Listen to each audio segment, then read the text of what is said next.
আপনারা বর্ষা চৌধুরী নামে চিনেন। ওনাকে যৌতুকের জন্য মারপিট করার অপরাধে গত 21 সেপ্টেম্বর 2024 খ্রিস্টাব্দ সবুজবাগ থানায় একটা মামলা হয়েছে, মামলা নম্বর 22। এটা নারী শিশু আইনের 11 গ ধারায় মামলা হয়েছে। উক্ত মামলা আমরা তদন্ত করে অভিযুক্ত বা আসামি রাসেলের বিরুদ্ধে আমরা সাক্ষ্য প্রমাণ পেয়েছি। সাক্ষ্য প্রমাণের ভিত্তিতে আমরা আজকে জনাব মোহাম্মদ রাসেল মিয়া, যে বর্ষা চৌধুরীর যে স্বামী, তাকে আমরা অ্যারেস্ট করেছি।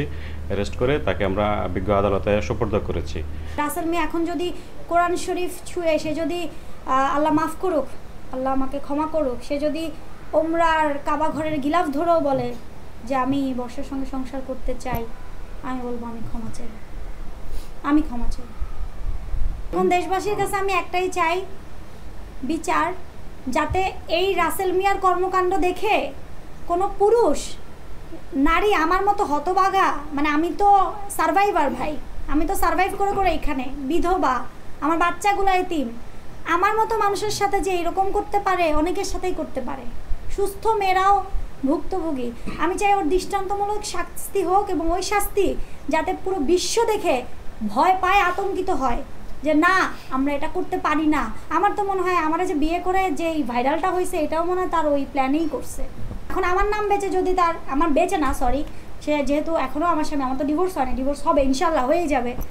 এখন আমার আইনজীবী যা বলবে সেভাবে তো প্রসিডিউর অনুযায়ী আমার আগাতে হবে। তো এখন সে যেইভাবে ফুটেজ খাওয়ার চিন্তা করে, এখন হয়তো বর্ষা চৌধুরীর নাম নিয়ে তার হয়তো সে আরেকটু ফেমাস হবে। অনেকেই বলে তাকে চিনতো না, আমার বিয়ের পরে তাকে চিনছে। ক্ষমা করবেন। আমি